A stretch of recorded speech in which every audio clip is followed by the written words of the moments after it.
Hello అండి, welcome back to my channel స్నేహతో సరదాగా. ఎలా ఉన్నారండి? మేము చాలా బాగున్నాం. మీరు అందరు కూడా బాగున్నారని మనస్ఫూర్తిగా కోరుకున్నాను. మీ సంక్రాంతి ఫెస్టివల్ ఎలా జరిగింది?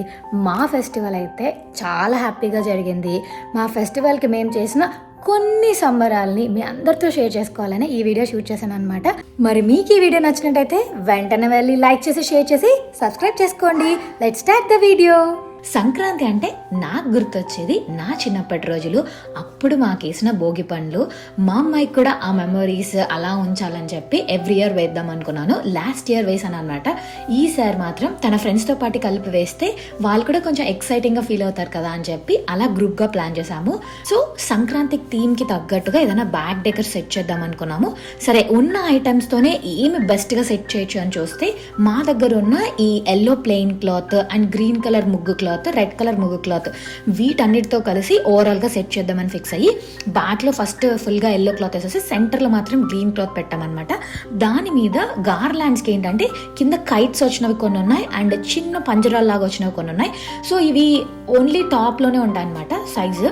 సో వీటితో సెట్ చేసేసి కింద అప్పుడు ముగ్గు కూడా కనిపిస్తుంది. సైడ్స్లో కొంచెం ఏమైనా ఎలివేషన్కి పెట్టేసి అలా చేస్తే పిల్లలకి హెడ్కి అది అడ్డం రాదు, మనకి ఫొటోస్కి వీటన్నిటి కూడా బాగుంటుంది. అండ్ గ్రీన్ ఎల్లో కింద బేస్లో రెడ్ వేస్తే ఆ కాంబినేషన్ కూడా చాలా బాగుంటుందని ఫిక్స్ అయ్యి ఇంక మొత్తం సెట్ చేయడం స్టార్ట్ చేసామన్నమాట. సూర్యుడు మకర రాశిలో ప్రవేశించడాన్ని మకర సంక్రాంతి అని, అదే రోజు ఉత్తరాయణం కూడా ప్రారంభమవుతుంది అంటారండి. ఇంకా మనం తెలుగు వాళ్ళమేమో సంక్రాంతి అంటాము, అదే తమిళ వాళ్ళు ఏంటి పొంగల్ అని చెప్పి సెలబ్రేట్ చేసుకుంటారు. బేసిక్గా ఈ టైం చాలా మంచిదంట. ఏదైనా ఒక మంచి పని చేయడానికైనా, దానాలు చేయడానికైనా, పుణ్యాలు చేయడానికైనా చాలా బెస్ట్ టైం అంటారు అనమాట. దీన్ని తిల సంక్రాంతిగా కొన్ని చోట్ల సంబరాలు చేసుకుంటారంట. వీళ్ళేంటంటే దేవుళ్ళకి నువ్వులు పెట్టేసి వాటిని వాళ్ళు చేసే పదార్థాలు అన్నిట్లో మిక్స్ చేసేసి ఒకరికొకరు షేర్ చేసుకొని ఆ మధుర పదార్థాలని శుభాకాంక్షలు చెప్పుకొని అలా సంబరాలు మొదలు పెడతారంట. ఇంకా వ్యవసాయం చేసే వాళ్ళైతే వాళ్ళ ఇంటికి పంట కొత్తగా చేతికి వస్తుంది కదా, ఆ పంటతో రకరకాలన్నీ చేసుకొని ఫ్యామిలీ అందరినీ ఇన్వైట్ చేసి ఒకరికొకరు ఫుడ్ ఇవన్నీ షేర్ చేసుకొని అలా మనుషుల మధ్య ఉన్న బంధాన్ని పెంచుకోవడానికి ఈ పండుగ చాలా హెల్ప్ అవుతుందని చెప్తారండి. ఇలా yellow and green back drop with ఆ డిఫరెంట్ గార్లాండ్స్ తో నాకైతే చాలా బాగా నచ్చిందండి.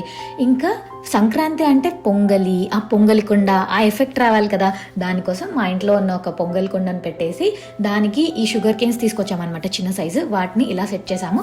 దాని చుట్టూ ఇంకా డెకరేషన్ కోసం ఇంకా బంతి పూలు, దాని లోపల కొంచెం పొంగలి ఎఫెక్ట్ రావడం కోసం పత్తి అవన్నీ పెట్టి కొంచెం డెకోర్ చేసాము. ఇంక ఇవన్నీ ఉన్నాయి. హరిదాసు, గంగిరెద్దు ఇవన్నీ కూడా కావాలి కదా. హరిదాస్ని ఎలాగో సెట్ చేయలేం, సరే గంగిరెద్దునో పెడదామని చెప్పి ఆ కౌ కట్అవుట్ ని తీసుకొచ్చి అక్కడ పెట్టామన్నమాట.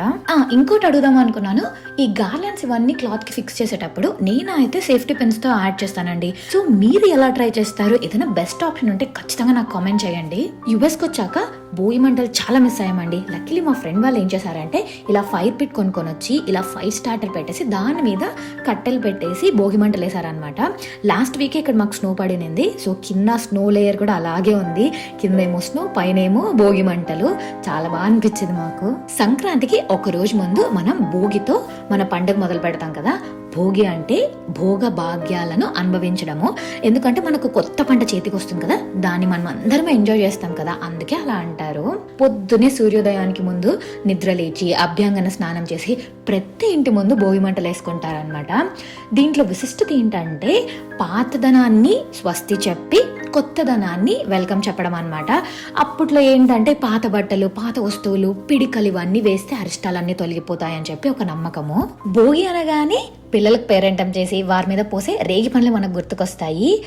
భోగినాడు రేగిపళ్ళని ఎందుకు అంతగా తలుచుకుంటారు అనే దానికి చాలా కారణాలు ఉన్నాయండి.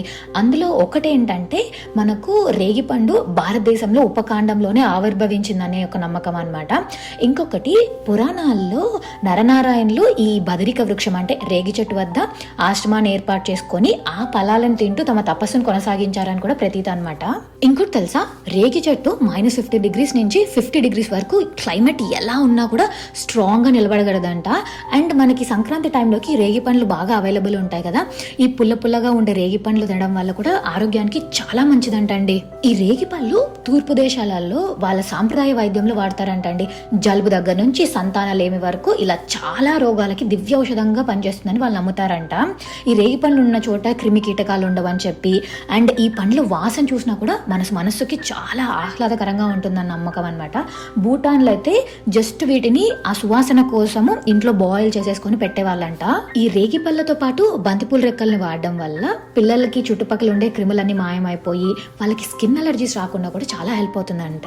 సాధారణంగా పెళ్ళైన మహిళలు తమ సౌభాగ్యం, దాంపత్యం, సంతానం మొదలైనవి సక్రమంగా ఉండాలని నోములు నోముకుంటారు కదా. ఈ సంక్రాంతి సమయంలో తెలంగాణలో చిన్న పిల్లలు కూడా నోము నోచుకునే సంప్రదాయం ఉందండి. సంక్రాంతికి భోగి రోజున భోగి పండ్లు పోస్తాం కదా, అలాగే వీళ్ళు కూడా పిల్లలకి భోగి పండ్లు పోస్తారు. అది కాకుండా వీళ్ళు పిల్లలకి గురుగుల నోము అని చేస్తారండి. దీన్ని సాధారణంగా 5 ఏళ్ళు, 9 ఏళ్ళు, 11 ఏళ్ళు, 13 ఏళ్ల నుంచి ప్రారంభిస్తారనమాట. కొందరైతే చిన్నప్పుడు పుట్టిన వెంటనే ఫస్ట్ సంక్రాంతి వస్తుంది కదా, అప్పుడు చిన్న చిన్న వెండి గిన్నెలు అవి పెట్టి వాటితో నోమిస్తారంట. ఇక్కడ మా ఫ్రెండ్ వాళ్ళ అమ్మాయికి 9వ ఏట ఫస్ట్ టైం ఈ నోమిస్తున్నారండి. ఇలా ఫస్ట్ టైం స్టార్ట్ చేశాక ఇంకా ప్రతి సంవత్సరము ఏదో ఒక ఐటమ్ 13 తీసుకొని ఈ నోమించేసి తర్వాత అందరికి పంచాలంట. మామూలుగా అయితే గురుగులు అని మట్టితో చేసిన వాటితో ఫస్ట్ టైం నోమిస్తారంట. ఇక్కడ మాకు అవి కష్టం కాబట్టి ఇలా స్టీల్ బిందెలు 13 పెట్టి వాటితో తనకి ఫస్ట్ టైం నోమించింది. దాంతో పాటు ఇంకొక 2 ఐటమ్స్ కూడా నోమించేసి దేవుడికి నమస్కారం పెట్టించి హారతి ఇప్పించేసి అందరికి అవి డిస్ట్రిబ్యూట్ చేయించింది అనమాట. ఈ నోములు వెనకాలన్న అంతరార్థం ఏంటంటే, నోము నోచుకున్న తర్వాత ఇంటింటికి వెళ్ళి వాళ్ళు నోచుకున్న వస్తువుల్ని పంచుతారు కదా, అలా ఆడపిల్లల చేత ఈ నోముల్ని పుట్టింటి వాళ్ళు చేయిస్తారంట అండి. ఇలా నోములు నోచుకోవడానికి ప్రతి సంవత్సరం ఆడపిల్ల పుట్టింటికి వెళ్ళాలి. ఈ సంప్రదాయాల వెనకలున్న ఇంకొక ముఖ్య ఉద్దేశం ఏంటంటే, ఎల్లప్పుడూ పుట్టింటి వాళ్ళు తోడుగా ఉంటారని, ఆడపిల్లకి పెళ్లి చేసి పంపించిన వెంటనే అమ్మాయికి తల్లిదండ్రులకి సంబంధం వెళ్ళిపోలేదు అని చెప్పి అమ్మ నాన్నలతో పాటు బంధువులందరూ కూడా ఎప్పుడూ ఆమెకు అండగా నిలుస్తారని ఈ నోముల వెనకాల అంతరార్థం అండి. చూసారా, ఇలా ప్రతి ఒక్క సాంప్రదాయం వెనకాల సైన్స్ పరంగా కానీ నేచర్ పరంగా కానీ ఏదో ఒక ఉపయోగం ఉంటుందండి. మనకు తెలిసినా తెలియకపోయినా కొన్ని అలా బ్లైండ్గా ఫాలో అవడం వల్ల మనకు మంచి జరుగుతుందండి. ఇక కనుమ పండుగ రోజు ఆంధ్ర రాయలసీమ ప్రాంతాల్లో రైతులు ఘనంగా జరుపుకుంటారండి. ముఖ్యంగా రైతులు తమ పాడి పశువులను, దొడ్లను శుభ్రంగా కడిగి పూల తోరణాలు కట్టి మామిడి తోరణాలతో అలంకరించి పశువులకు సైతం కుంకుమ బొట్లు పెట్టి మెడలో పూలదండలు వేసి వాటికి ప్రత్యేకమైన దానాలు చేస్తారంట. గోపూజ కూడా నిర్వహిస్తారంట. అలా ఒక్కో ప్రాంతంలో ఒక్కో రకంగా చాలా అందంగా సంక్రాంతి జరుపుకుంటారండి. అదండి మా సంక్రాంతి సంబరాలు చాలా అందంగా ఆనందంగా జరిగాయి. మళ్ళీ ఇంకో కొత్త వీడియోతో మేము ముందుకు వచ్చేస్తాను. Until then, take care, bye bye, have a happy day ahead.